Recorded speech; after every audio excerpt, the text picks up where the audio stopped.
the reason I asked that is because a friend of mine, former friend of mine, not a friend of mine anymore, is a preschool teacher. And she was telling me this story where she was talking to this little girl, and the little girl, whatever age preschool is, I don't know, this big or whatever. She said that she had this girl, and the girl was like, doing this thing, and she asked her, what are you doing? And the little girl says, I'm ugly. And my friend goes, oh my God, you're not ugly. Who told you you were ugly? And she said, my daddy. Oh my God. And she said, oh, your dad's probably joking with you. She said, no, he tells me all the time. He says, I can't remember the girl's name, but so you're ugly like your mommy. And then all of a sudden it starts to piece together. So what can you guess is probably happening here? He probably really likes Chris Brown. Probably. God, no. Yeah. Well, like I say, nothing at all beats a beautiful woman with a great singing voice, except for Chris Brown. Dang. Do you know what that fight was about, by the way? No. Between Chris Brown and Rihanna? She found another woman's lipstick on his knuckles. So. I mean. That can mean a lot of things. That can mean a lot of things. No, it can only mean one thing. Anyway, I'm just commenting. He must have had a lot of hits. Anyway, so when you piece it together, you can see what's happening there. Mom and dad are separate. They're not together. And the dad is very, very cruel to the little girl because apparently she reminds him a lot of her mom. And so he talks a bunch of crap to her. Now I'm thinking, this was probably 7 or 8 years ago now that this happened. And then however old she is, she was back then, 5, I don't know, 6, whatever preschool is. And I'm thinking like, my goodness, this girl is going to be a teenager soon. And I'm wondering how much of that kind of mental abuse is staying with her. Like we think, oh, it's just something I say once or twice, whatever. Like it's incredible when you think about what can stick with a person. Yeah. I'll give you a heads up. This quote here is, I give you guys these kinds of things once in a while. It's relatively straightforward. The price of hating other human beings is that you love yourself a little bit less. But there's something kind of superficial there, but there's also something really deep that's going on underneath there. And I don't even think that he meant it the way that it can come across. The artist doesn't always know what they're doing. I don't know if any of you guys are artists, you paint or dance or make music or you write or whatever, you're going to find that a lot of times there are going to be things that you intend to convey, and then someone will come up to you and go, oh my goodness, I saw what you were really getting at, like some deep level of something. Oh my God. You might kind of look at that and just be like, no, I was just making a joke. It's like, no, you're doing something deeper than just that. It's one of the reasons that we love the artists, by the way, because the artist, again, doesn't always know what they're doing. Jesus. The artist, no, he wasn't so much an artist, he was more of a religious leader. No, but you have this idea of what you're trying to convey, and then you get inspired to do it. But the question almost becomes, where does the inspiration come from? Is the inspiration something that's inside of yourself? Because if it is, then that suggests there might be some sort of a subconscious element going on there as well. In other words, you didn't even realize what it is that you were doing or saying. And that shouldn't be too foreign to us, because we do this all the time. Like when we're talking to a person, the way that you say something, maybe you didn't mean to convey something, or maybe your facial expression changed in some way.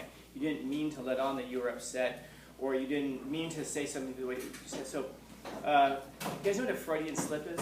You've ever heard of this before? A what? A Freudian slip? Yeah, you'll hear this once in a while. But if you guys, anybody here in here take psychology? Sure. Okay. So you remember this guy Sigmund Freud?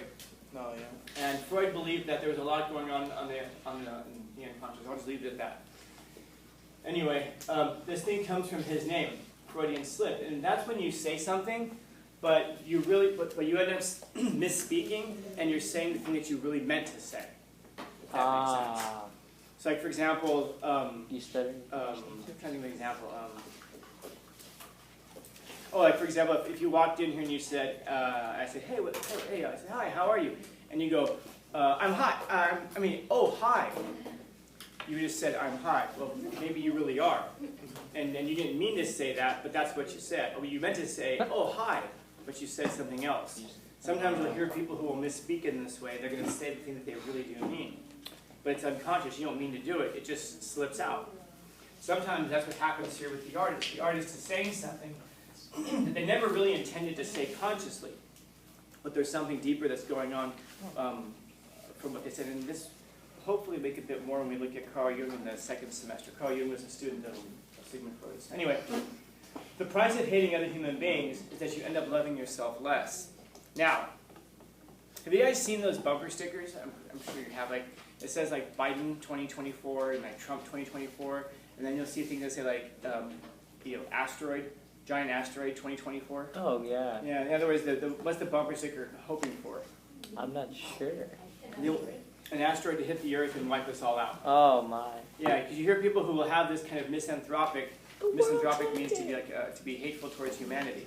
You'll see people who have this misanthropic approach, and they'll just be like, "Oh man, humans are terrible." And you see it manifest in certain ways. Like I see these things on Instagram all the time, videos of dogs, and they'll say, "We don't deserve dogs. Humans are so horrible." There's all this complaining about humanity. Humanity sucks. We do this. We destroy things. And you can't have a hatred towards humanity and not have a hatred towards yourself as well, because you're part of humanity. And then I would ask you, what's a... It's going to sound like a big leap, but just trust me on this for a second. All right. When you see people who perform atrocities, horrible mass things, you see like a Hitler, of course, or a Mussolini, or Mussolini, why not? A Stalin, a Mao Zedong. You see these figures who do horrible, horrible things. Do you think they have a love for humanity? No, they have an intense hatred for humanity. So how are they able to wipe out so many people? What's that? They hate themselves too. Well, ultimately, you can't hate humanity without hating yourself. But they have the ability to do that. Look at someone who's a mass shooter. And let's say they go into a school and they shoot 5 or 6 people. What stops them from shooting all 2,000 people? A lack of ammunition, response time, in other words, a lack of opportunity. If you gave those people the power and opportunity of a Hitler or Mao Zedong, do you suppose that they wouldn't wipe out just as many people? Because what they share between the two of them is this intense hatred for humanity generally. And so if you hate humanity, well, then what's going to stop you from wiping it out? Just a lack of opportunity. And yet we foster that kind of a feeling in a lot of people when we complain like this. Oh, people don't deserve dogs. Well, what do you want to do? Wipe out all humans and just leave the dogs? The dog just... Yeah, what do you think dogs are going to look like once you remove humanity from that calculation? We guys want to go hang out with wolves? Their ancestors. Wolves are not nice. Yeah, that's horrible when you think about that. That wolves are that dogs are the ancestors of wolves. That means they're eating their the wolf. So that the pug is the descendant of the mighty wolf. You put a pug and a wolf in the same room, and you're like, that's what you become. Enough time. Wait, not chihuahuas. So or chihuahuas. So what I'm saying is that we should be careful when we talk like this, because it does reflect something deep inside of us. And if we really do feel that way towards humanity, that's going to shape how we interact with humanity generally. If we sit here and say, like, oh, all of humanity sucks, well, then why would you help the poor? Why would you help the disenfranchised? Why would you help the oppressed? There doesn't seem to be. We're all just humans. And so if we feel that way towards all of humanity, it doesn't matter which side of the oppression scale a person's on. There's no reason to help anybody. And then we just develop this sense of having like a hatred towards, I guess all human existence generally. And it might sound like, oh, it's not that severe. Oh, but it is. Oh, but it is. Oh, I wonder how many of us would behave in more extreme ways if we had more extreme levels of power, more extreme levels of opportunity. And it's a good thing to think about once in a while, just in terms of yourself, because maybe it would limit you in certain ways. So, for example, I've been thinking, this is my 15th year as a teacher here at Sweetwater. And over 15 years, I typically have 180 students. But I also teach intersections. I do summer school. I do Saturday schools. So I interact with hundreds of students every year. And a lot of our students stay in National City. At least they maintain some kind of a physical address in National City. Which means that I think that this year or next year, I've been teaching long enough that I think I could run for mayor. Wait, really? And I think I could win. If I run for mayor, do not vote for me. Because I'm running for the wrong reasons, I'm telling you right now. I want to run because Officer Miller gave me a parking ticket. Oh my God. Hey, no, hear me out. This son of a bitch. When we were building this new building over here, there was no parking on campus. All the teachers, we had to park off campus. And so we had to, you had to walk in from blocks around. Oh.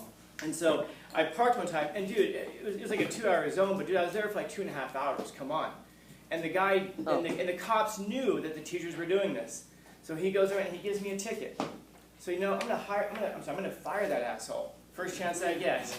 The whole reason for running for mayor would be to fire Officer Miller, the motorcycle officer, who I've interacted with since then, and told him, someday I'm gonna be mayor and I'm going to fire you. Oh, you actually told him that? Yeah, I did. What's that? I think he thinks I'm kidding. That's the thing about telling the truth. If you tell the truth, everyone thinks you're kidding. You never have to lie. Just tell the truth, and everyone thinks you're joking. So anyway, I'm not the guy you want. I'm going to steal all the money from the city. I'm going to divert funds. I'm going to do stuff like I'm going to do all the worst stuff. So don't vote for me, because I would probably end up becoming a tyrant. There's no doubt. But we love those. You love tyrants? That's a regular at this point. Yeah. But here's what's going to happen. Maybe a few years from now, I'm going to run. And I'm going to go to you guys, I'm going to say, guys, okay, forget what I said about that. Okay, I've seen that the city needs some changes. And I saw something in you guys that inspired me to make a change. You guys gave me a reason to do that, to turn things around in this city. A better life for you. Also a better life for your children. And I want you guys to look at me and say, that's exactly what you said you would tell us. Ah! Say, come on, just vote for me. I want to fire the guy. No. You have to know some things about yourself, not to maybe put yourself in a position where you would become terrible and evil. And so this is the idea. If you hate humanity, be careful about that, because you're going to act it out in certain ways. If you love humanity, it might turn be into careful, because you're going to act it out in certain ways. But the price of hating people is that you're going to end up hating yourself as well, because if you hate people, you're a person. It seems to make sense. In fact, it's probably more of a reflection of that than of anything else. It's more commonly used it's usually commonly used as a cause and effect. If you cause something, something will happen after that.